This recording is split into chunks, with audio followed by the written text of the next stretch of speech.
I'm Sam LaPrade. Welcome to Ottawa Business Matters. We've got so much to talk about. It's been a very busy week. Sueling Ching is here, President and CEO of the Ottawa Board of Trade. How are you? Hi, Sam. I'm good. Very busy week last week with the 167th annual general meeting. Even saying that out loud seems bizarre. I mean, you've been around so long. Give us a sense of what happened at the AGM. So the AGM is a really special time because it gives us an opportunity as a board and staff team and our members to reflect on the successes and maybe the challenges of the previous year, to share with our members our appreciation for their support, and to talk about what we plan to have done moving forward. So always a great turnout, an opportunity to do our financial report, elect our new board of directors, and then we do a report, and the report from myself and from the chair of the board.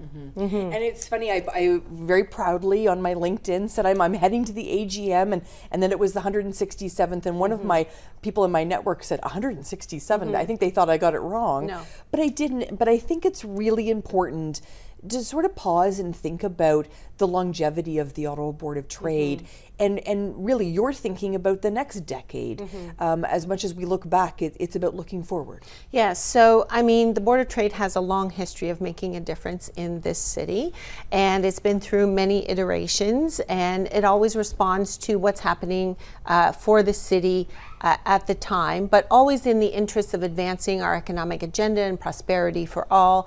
And so even though we're that old, as I've talked about many times, you know, we really just revitalized the Board of Trade brand about 4 years ago when we consolidated the chambers here. And so in a way, we're like a startup because we sort of reflected on what is it that's meaningful for our city and for our businesses today. And that is the agenda that we have moving forward at the Board of Trade. And I don't know about you, but I've been really excited to see this city come alive this spring. I really noticed a lot of businesses, very successful. The patios are open. The tourism, of course, is a huge factor here in this city. So what are you hearing from businesses about this time in the city?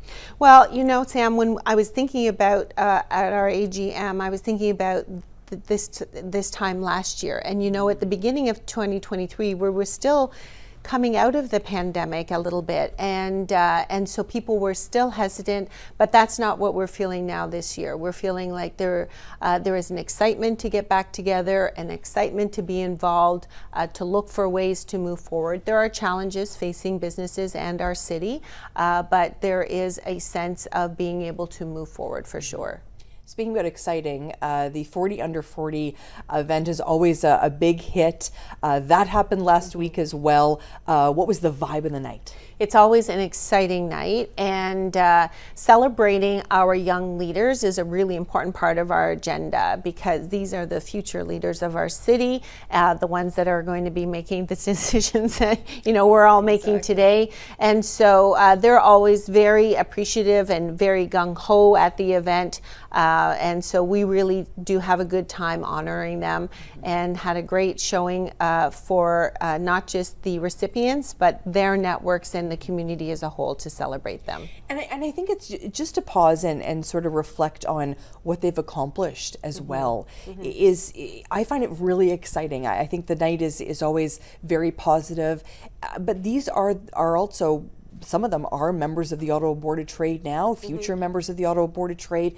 It's another way to show that this is not your grandfather's Board of Trade, right? No, many of them are members, and we really demonstrate what they've accomplished in their business lives, but also we're recognizing them for how involved they are in the community.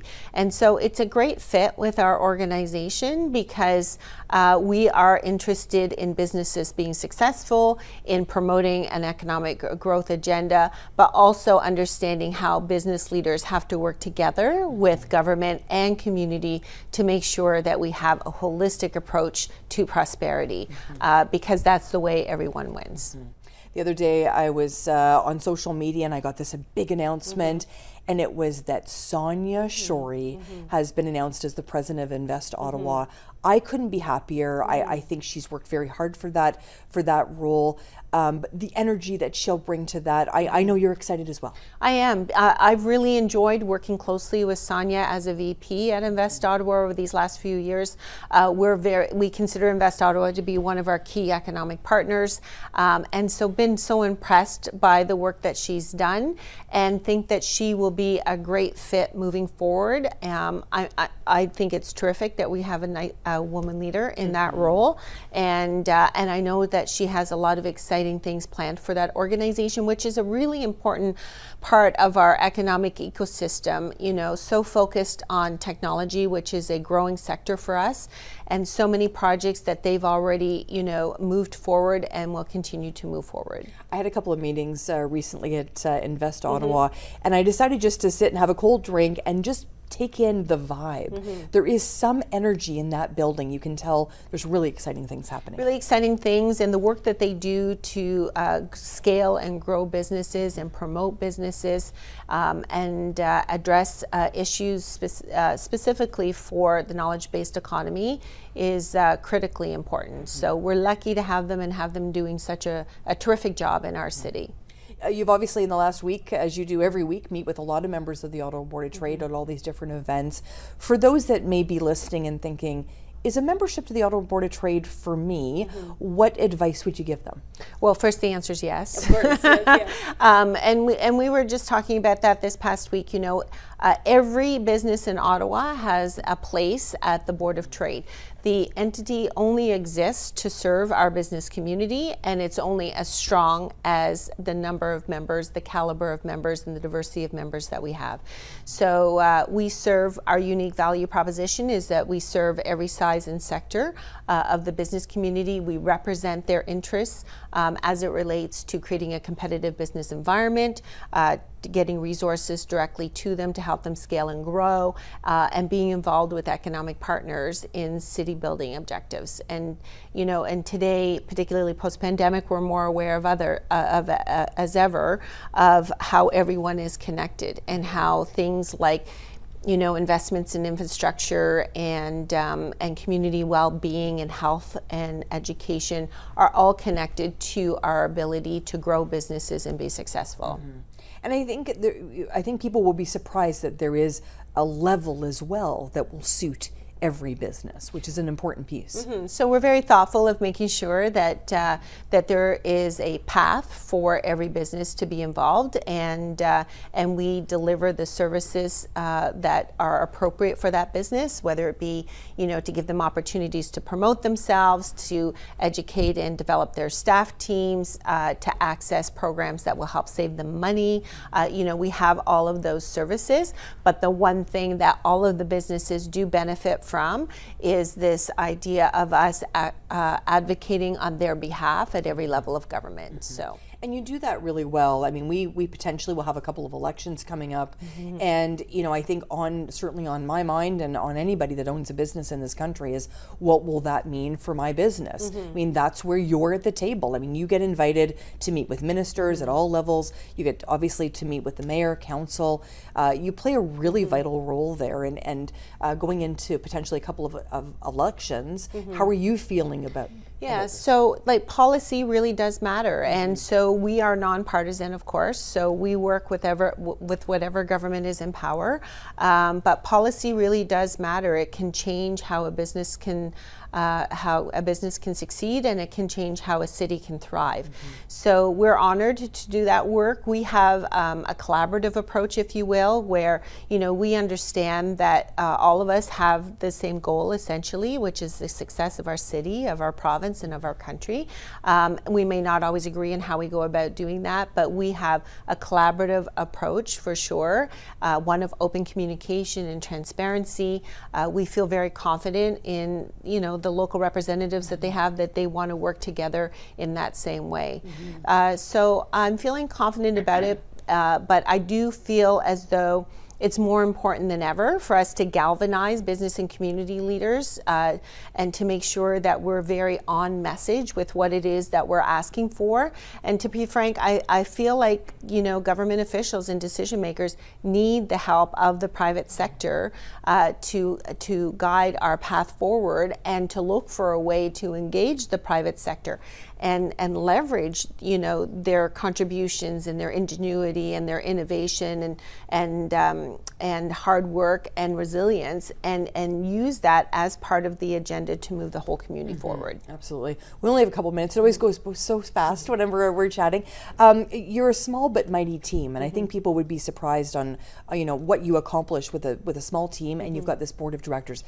Talk to me a little bit about what you're accomplishing with your team and with the board. Yeah, I mean, it's two pieces. It's this advocacy and economic development work, and then it's how we're directly supporting businesses. And we do have a small staff team, but we are very good at leveraging the expertise and the energy of the volunteers who are members of the Board of Trade. And so we are able to redeploy that toward our mandate. And then we're also very focused on strong partnerships, not just with local partners, but with our colleagues at the Ontario and the Canadian Chambers of Commerce as well. And so that's how we are able to have a great impact. But we are looking to grow the membership. We see a lot of opportunity for us to do even more in our city, moving us forward in these challenging and changing economic and political times. And finding all this information out, when people go to your website, they'll be surprised as well.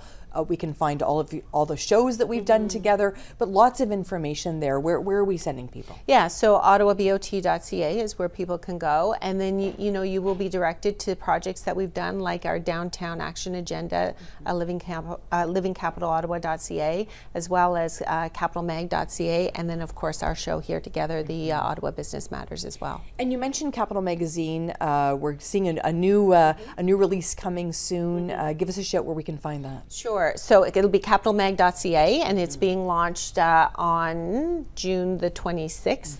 And then everyone will have access to it online, and then we have hard copies all over the city as well. But it's really designed as a tool for all of us to promote Ottawa and the great things that are happening here. Wonderful. And there are many great things happening. Yeah, thank you. Sueling Ching, of course, joining us.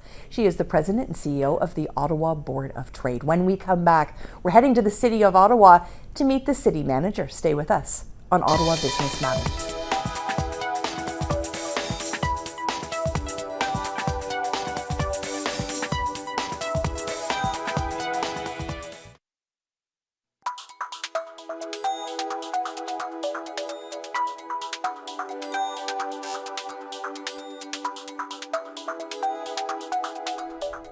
Well, she is the first female city manager at the City of Ottawa, and she is with me today. I'm so happy to introduce you to Wendy Stephanson. How are you?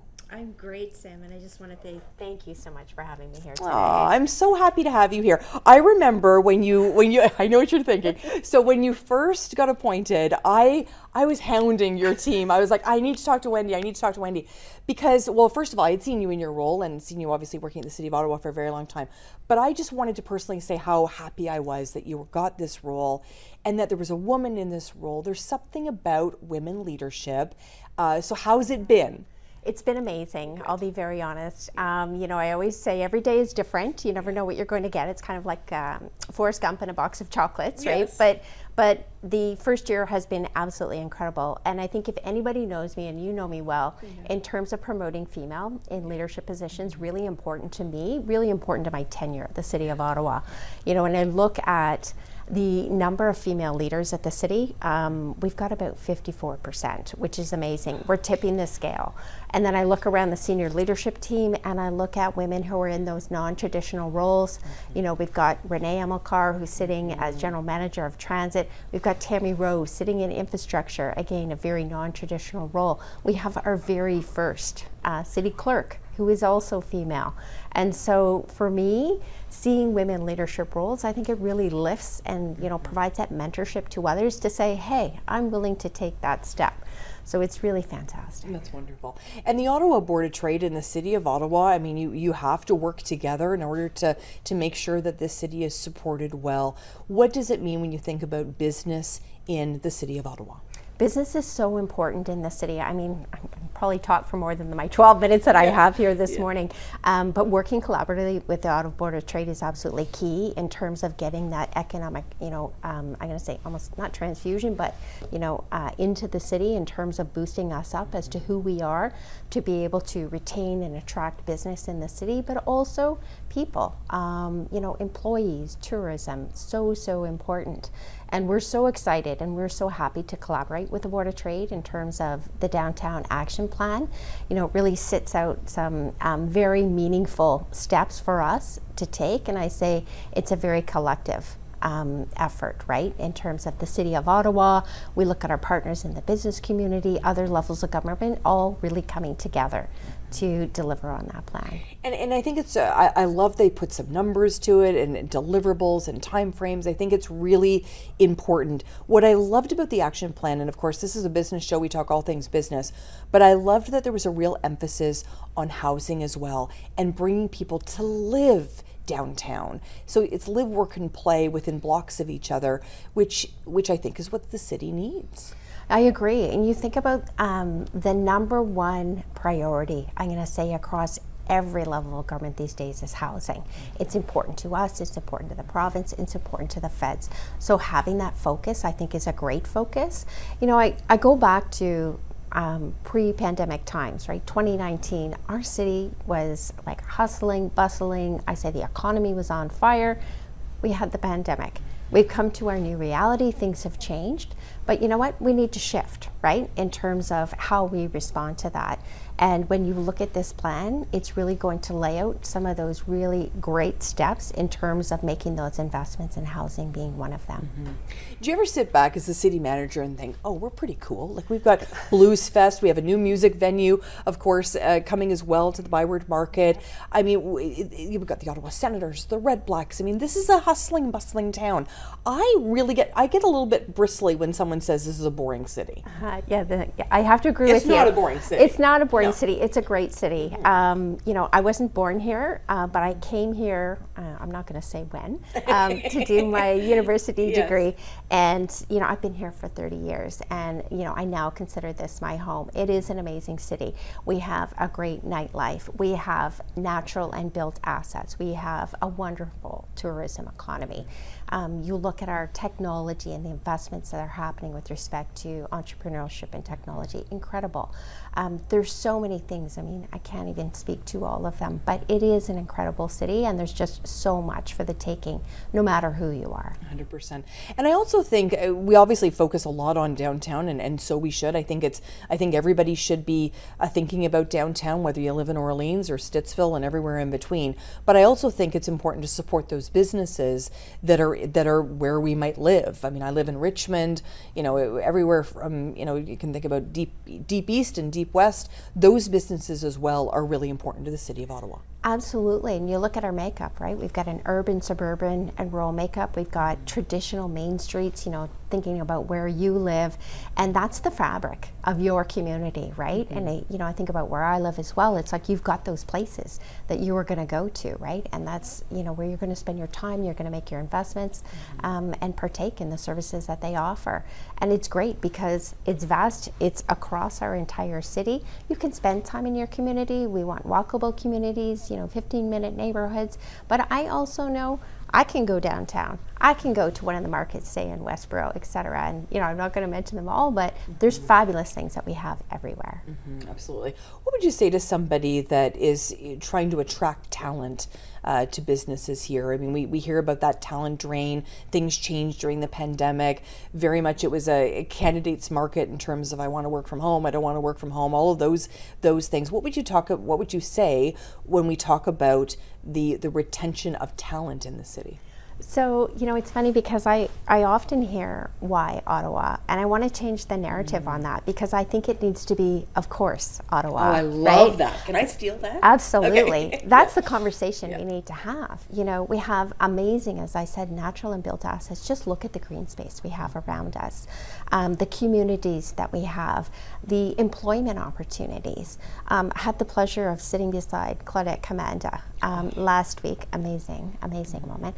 And she was talking about the convocation that happened the week before at the university. 14,400 graduates walked before her. And you know, the partnerships that we can have with our local post-secondary institutions in terms of attracting and recruiting people in our city is amazing. We built them, we need to nurture those because that is part of our future. So we have challenges. I mean, there's no two ways about it. When you think about, you know, we're dealing with many people who find themselves homeless. We're dealing with an opioid crisis. I mean, there's so many challenges. How do you sort of balance looking at the challenges, balancing the positive things you know are happening? You know, and I think balance is the right word there, Sam, when you talk about those things. You know, think about what's happening in our Byward market today. And it's really putting the necessary supports in place. And I'm going to say sometimes those supports are taken and sometimes they're not taken. But making sure that we're there and we're delivering services as we can to help those in need. And one of the things I'm really proud of is the Ottawa-Ontario deal that we negotiated in March. And, you know, that's given us some investments that we can make in our downtown core, right? And in our Byward market to be able to help those people in need. And I'm really excited about that. That mayor's breakfast, obviously with Mayor Sutcliffe, Premier Doug Ford was here, 600 people that got up before the birds to go and see the Premier. I was there that morning, driving in from Richmond. I felt like I was leaving in the middle of the night, but I loved the vibe in the room that day because of the big announcement, but also it was just great to see there was nonprofits in the room, there was city leaders in the room, and of course filled with business leaders. I really noted that day in particular, I saw those intersections between government and of course all levels of government were there as well, but between government, between nonprofits, and between business, and how it just tightens the fabric of the city. Yeah, absolutely. You know what, you hear the mayor speak of this often, but you know, this is my non-political view of it, and I talk about it as a Team Ottawa approach, right? When we look at the work that we need to achieve at the city, it's not just us. We need our stakeholders and our partners to be part of it, right? We need the community. We need our businesses, be them small, medium, large. We need other levels of government to be able to achieve those great things. So when I was in the room this morning, I shared that excitement. Like, it was incredible. It was an incredible announcement. And it's really helping us in terms of, like I say, it's like $500 million. We're going to be able to put money into those priorities at the city. I'm going to go back to your leadership. If I would have said to you 30 years ago, Wendy, you're going to be the city manager of the city of Ottawa, what would you have said to me? You're making me laugh. I would say no way. Yeah. You know, it's funny. People ask me about my leadership journey and just about my career journey.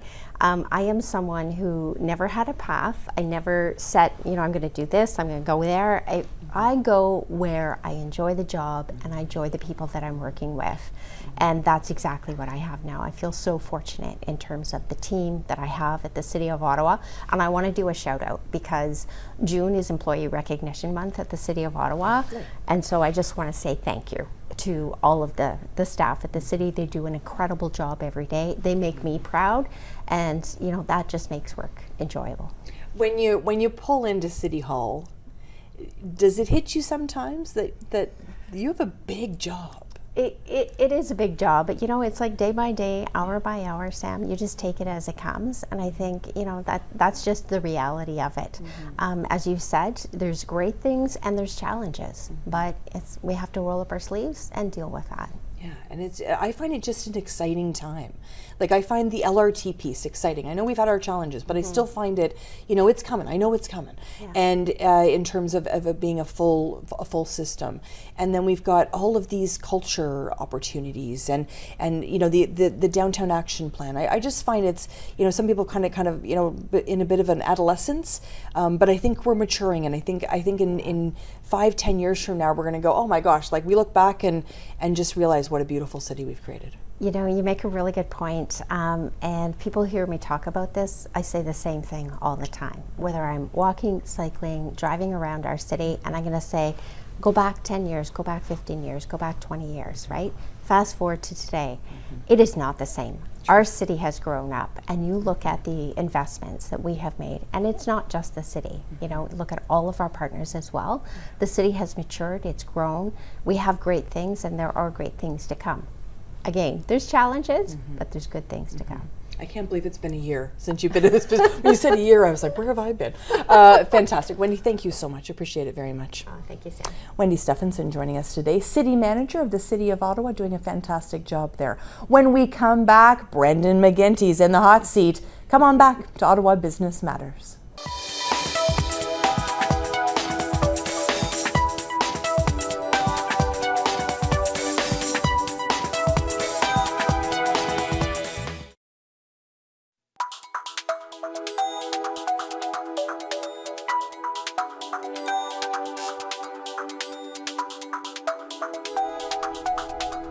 I'm over the moon to have the one and only Brendan McGuinty with me today, Chair of the Ottawa Board of Trade. Hello, my friend. How are you? Great to be here with you, Sam. I'm so happy you're here. You've got lots to say about the Ottawa Board of Trade. I think I do. Yes. I'm the chair of the Ottawa Board of Trade. I'm going to be going into my second year. Our AGM was last week, as you know. And we have a wonderful board of directors, a diverse group that is committed to the city, not just committed to economic growth and to helping businesses. They're committed to growing the local economy in a balanced and progressive way. Yeah, and doing such a great job. And I remember a couple of years ago, I was honored. I hosted the 165th AGM a couple of years ago. And I said to you at the end, I said, Brendan, like, this is a really cool group of people. And you said to me, Sam, this is not your grandfather's board of trade. That has stuck with me. No, yeah, it's not your grandfather's board of trade. And by that I mean it's not a stodgy group of old business people who are calling upon governments to simply cut taxes and cut red tape.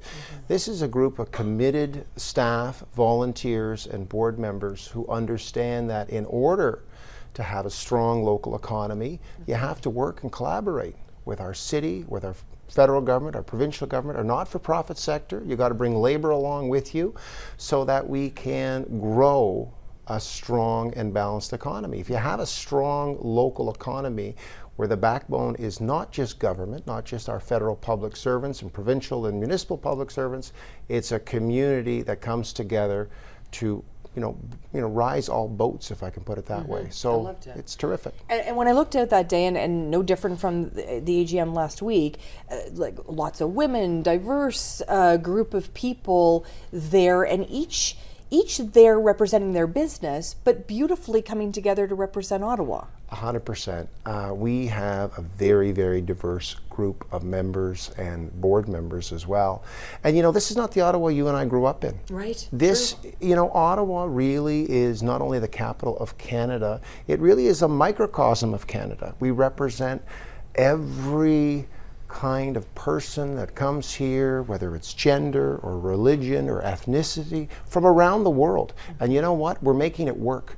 We're making it work, and we're really, really pleased to work with such a terrific crowd.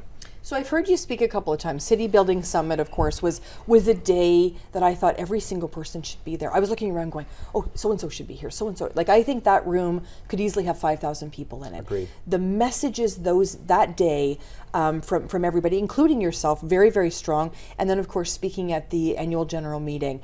Summarize for our listeners and our viewers today what your message is as the chair. Well, I would say that the Ottawa Board of Trade has been around for 167 years. That's 10 years longer than Canada itself, 10 years longer than Confederation. And we've had a long and proud tradition at the Ottawa Board of Trade of leading and really looking out for what the oncoming challenges are and issues are. And we've always had challenges in Ottawa. When the board was founded, there were 6,000 people. There was mud in the streets. Today, we're in excess of 1 million people. 167 years ago, the community had the challenge of growth. Today, we have the challenge of growth. More people are coming here, and more people want to be here. More businesses want to establish themselves here. And so we must work in partnership with our governments, and we must work in partnership with our economic development partners to advance the cause of business. And yes, we are coming out of a post-pandemic environment right now, and there have been significant challenges. There have always been challenges in Ottawa, and we will meet those challenges. One of the big challenges we identified last year, which we've been working on, as you know, is the challenge of the downtown core. We have people working from home, the hybrid work model, and that's something that is here to stay. We acknowledge that, and we can't go back. But our downtown core is in trouble, and we have produced a report, and we've called upon our governmental partners and our partners in business to come together and really tackle that challenge. We put forward a very detailed plan to do that. I'm very excited about that. Oh, I'm really excited. And as I was mentioning earlier, we had Wendy Stephanson on, of course, city manager from the city of Ottawa. I love the fact that a big focus was people living downtown. And that's going to obviously heighten all of the small businesses downtown as well, and not have to rely so heavily just on the federal workers. That is absolutely correct. We must change the way our downtown our downtown works, and getting people to live there is job one. And today, as you know, so many people are working from home, so we can't think of a job being in a place of business. We can't think of a job being in an office building, because so many younger people, particularly today, are mobile. And they will be working from home. Their employer may not even be in Ottawa. And so what we need to protect and enhance is our quality of life. We want people staying here. We want people coming here. We want people living and working here, regardless of where their employer is located. Mm-hmm. How do you handle the critics? Well, I guess that's a tough question. In that. Everyone's got an opinion. Mm-hmm. There's no doubt that people want to hearken back to a time that existed before the pandemic. Mm-hmm. But I think there is a sense of balance, whether it's working in office or working from home. And I think what we've proposed is that balanced approach. Mm-hmm. We have members of the Board of Trade who work virtually. And that is a reality. The world's moving, very, very rapidly.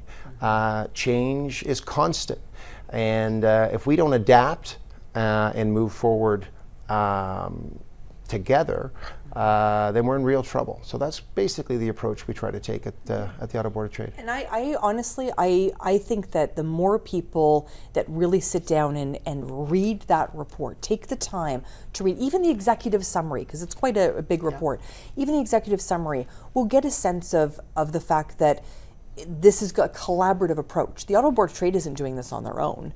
I mean, this is a guiding document for everyone. Yeah, 100%. And we are a city that has a number of federal public servants that work in the core. And the federal government has a real responsibility to be a key participant. And we've had some terrific engagement from our federal elected officials and from our senior public mandarins, public servants. But they do have a responsibility to help the community, the business community and the city of Ottawa, transition out of this new hybrid workforce reality. It's putting pressures on City of Ottawa budget from a transit perspective. As we all know, transit ridership is down, and it's putting pressure on our local businesses who are suffering. Mm-hmm. I think back about 30 years ago is when we met, if you can believe it. I'm really telling all our secrets today. But I think about, I remember being in a room with you, and the very first time I ever heard about light rail was from you. And you said, this city, we were talking with political officials at the time, and you said, this city needs some light. And I thought, oh my gosh, I can't imagine a city. Well, now we have it. We're getting there, right? Yeah. So all of those pieces we feel a bit more grown up than we did 30 years ago. We sure do. And when the subway system went into Toronto back at the beginning of the 1960s, population was about 1 million people. I think that all of our levels of government who are funding this LRT system, yes, it's had challenges, but Let me ask anybody who's renovated a kitchen or a bathroom whether they've had challenges. I think these are growing pains and we'll come through them. But historically, you have to look at some of the game changers that have taken place over the last 167 years, 200 years. Start with the Rideau Canal. I am sure there were critics at that time who said, you know what, we shouldn't dig a canal, both for trade and for military reasons. But we've had the canal, and it's been an important part of trade and commerce and protection. And now, of course, we're building LRT, and it would be easy to say that, the world is changing, but we will have fundamentally an east-west trunk line and a north-south trunk line, and those things will stay. I'm not sure if buses will be on the road in 20 years with the age of, AI and automated vehicles, but I'm pretty confident that the east, west, and north, south LRT lines will be there, and it will help promote sustainable growth around those lines. I mean, you're a business leader in this community. You've done incredible work, and you're very humble. I mean, I think people don't understand how much you've given back to this community. What does it mean to you to have all these things intersect for you personally? I'm very passionate about Ottawa. In some ways, I guess I'm passionate about public policy. I've had the great privilege of earning a terrific living, working with partners and businesses in the infrastructure and development, real estate and energy sectors. But I think it goes back to where I'm from and how I was raised. And my parents used to say to each of their 10 kids, it's not simply good enough to grow up, get a job, and pay your taxes. You have to find a way to give back. You have to find a way to get involved. And I used to think that was unique, but the more time I spend in the community, the more I realize it's not unique at all. There are so many people in this community that are involved with charity or church groups or the Boys and Girls Club or just helping out in some capacity. And so I've always found that very rewarding. And I think it sets a good example for my kids in the same way that my parents did it for us. Any advice for anyone that is trying to find their way so they can reflect about a career like you've had? Well, I would say get involved, and skills are important, clearly. Education or a background is important, but get involved. And particularly in this post-pandemic environment, I think it's hard for younger people to connect beyond social media. And I think that fundamentally we are all human animals and we need contact. We need human contact. So I would say get involved with organizations like the Ottawa Board of Trade, get involved with your community association, get involved with whatever floats your boat, and meet other people. And only good things will come from that. Thank you so much. This has been a great chat. Thank you so much, Brendan. Appreciate Thank you, it. Sam. Pleasure. Brendan McGuinty, of course, he is the chair of the Ottawa Board of Trade. When we come back, we're going to meet another business leader. We're going to talk all about accounting, but I promise it'll be fun. Stay with us on Ottawa Business Matters.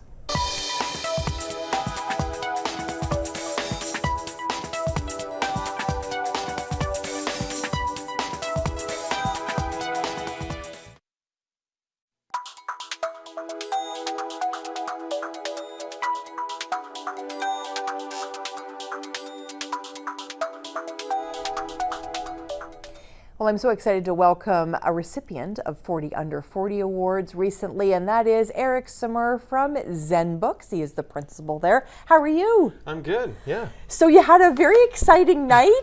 You were awarded this incredible recognition, 40 Under 40. Oh my goodness. Take me back to when you found out you were actually going to be receiving this recognition. Yeah, so I had gotten a call from one of them and one of the judges, and it was just, I was caught off guard. I didn't really expect the call, and I was like, how do I even react? Do I tell my mom? Do I tell like my wife? Like, I don't know. I was like, I was just caught off guard. Yeah. I loved it. I think it's great. As you know, I reached out to you right away. I was so excited to see you on the list, and the people on the list.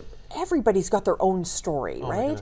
Have you enjoyed getting to know the fellow nominees? Yeah, I mean, with the whole program, there's multiple events that end with the gala, and so there's all these events ahead of time where you get to meet some of the other recipients, and so I thought it was really cool. There was a program with Telfer EMBA, and basically you get to talk to some of the recipients, and it was really interesting because we're all very passionate and really good at what we do, but we're in different fields. Right. And so it's really cool to like actually see like people that are really passionate about, you know, research and or maybe that's like some technology aspect that they're super nerdy in that, you know, but it's like really cool to see them being super passionate and really good at what they're doing. That's completely different than what you're up to, because sometimes you get into your own world and you see what you see day to day, you know. Absolutely. And you're very good at what you do. I mean, you've got a wonderful reputation, and accounting can be daunting for some.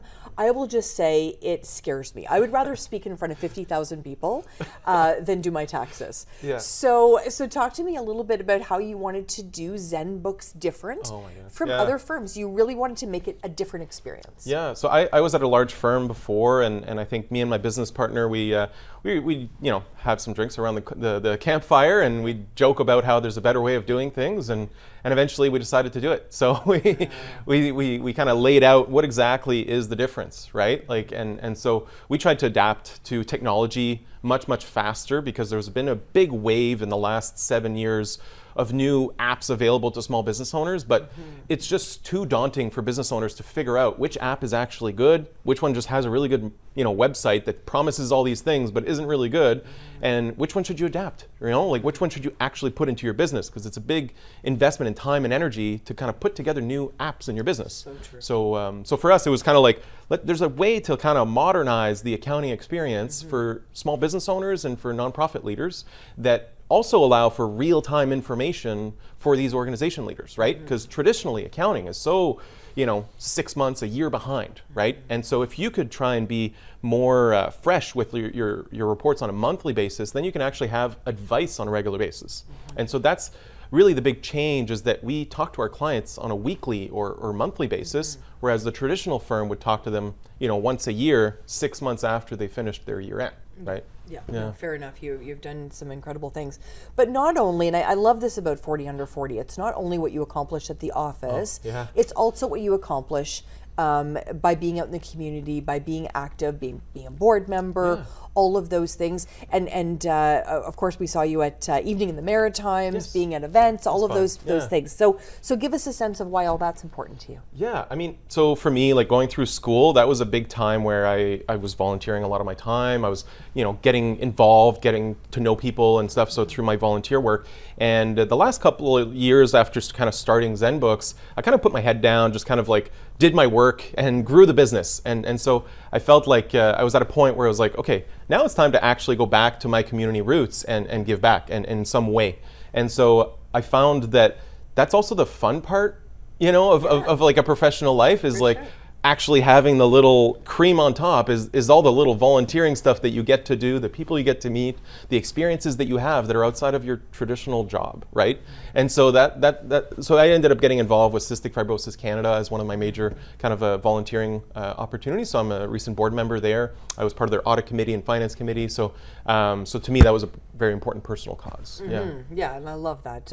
That connection really means everything. When we think about business, it's like life. There's ups and downs. There's all sorts of things that are happening, trying to keep everything on track. How do you balance all those things? Because not every day, or I mean, obviously, very positive about your business, but not every day is going to be the best day. Yeah, absolutely. I mean, so we recently also had one of Ottawa's fastest growing companies. So we were ranked 8th with the Ottawa Business Journal, and it was the same year as the 40 Under 40, right? So there's just so much happening this year, and I think that truthfully, if we look back at the last year, it's been such an emotional journey for myself, and I think a lot of small business owners kind of go through these ups and downs, like you mentioned. And so for me, like we were going through some fertility kind of like conversations. So we've had IVF. We've had my wife's sister was our surrogate for holding our child, and so we were going through that process, which can be a lot emotionally and while trying to grow a business successfully. And then we went through some hardships through, we had a loss in my family. My father unfortunately passed away in a tragic, traumatic kind of construction accident in the last year, and he wasn't available, I guess, to meet my son that was born this year. And so that was a big thing for me, you know, because you always kind of imagine your father and you imagine, like, you know, your next generation. And unfortunately, he wasn't there for my son's birth. And so that's a low. And then, you know, we had my son's birth. That's also a high. And so trying to manage all those emotions and trying to run a business, you know, trying to grow a business. And I remember I had to talk to my business partner to say, hey, I want to take a couple months off to be with my son, you know. And I think that it's really hard for a lot of small business owners to take parental leave. You know, when you're an employer or when you're an employee and you're working somewhere, you make a request, you want to take some time off. Sure. As the employer, when you're a revenue generating employee, when you're running a business, taking time off is difficult, and especially when you have a business partner that's essentially supporting you through that. Right. And so yeah, I was able to take some time off, which was a good relief, and so I was able to spend a lot of time with my son. And then we had all these awards coming out, and so it's been a whirlwind. Yeah.